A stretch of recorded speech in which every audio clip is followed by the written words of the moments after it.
Greetings, subscribers! Terminator is a popular movie franchise started in 1984.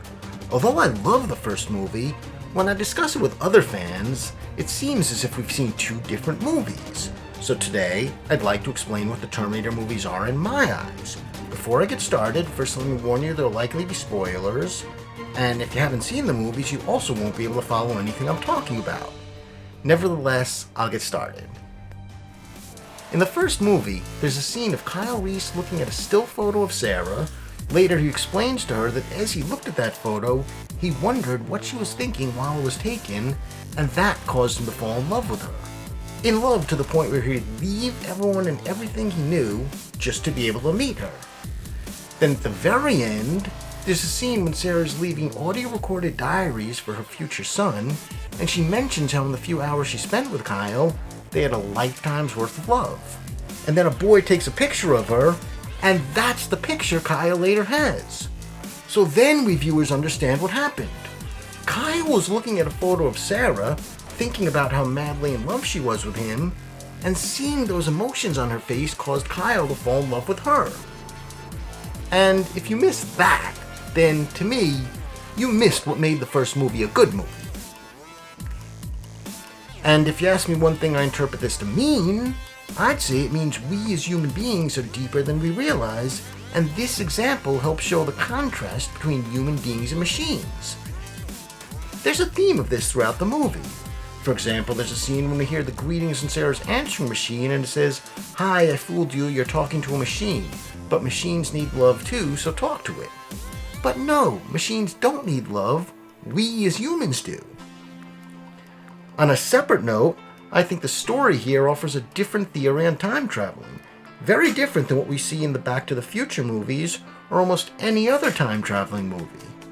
This movie seems to suggest that if you could go back in time, there's just nothing you could do to change the past, nothing you could do to change the future, nothing you can do to change history. Every change you think you're making is actually the exact history of where you came from, you just never realized it.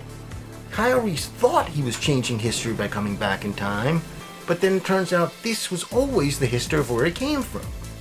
Of course I remember the line, "The future is not set," but I interpret that as something Kyle and John believed but were wrong about, as I don't think John, Kyle, nor Sarah ever fully realized the deep story of Kyle looking at that photo.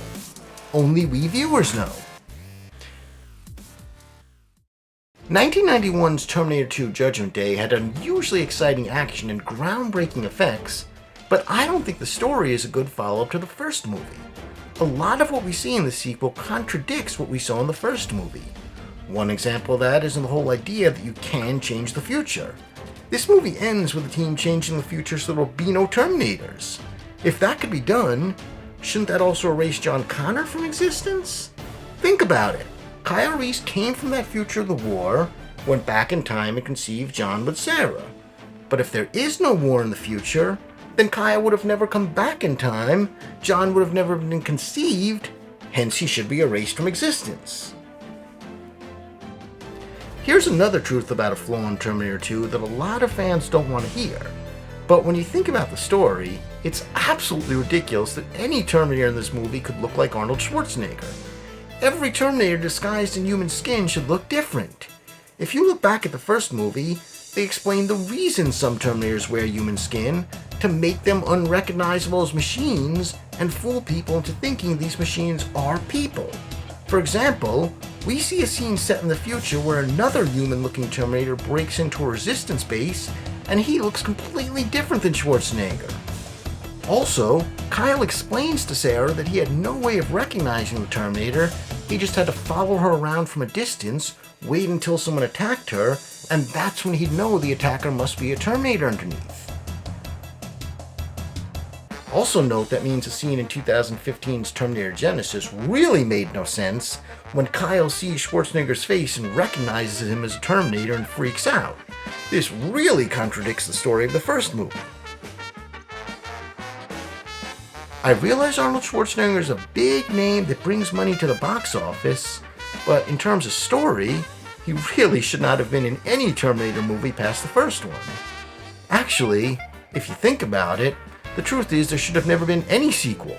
The story is, there was a machine that sent Kyle Reese and the Terminator back in time, the machine was destroyed, and that was it.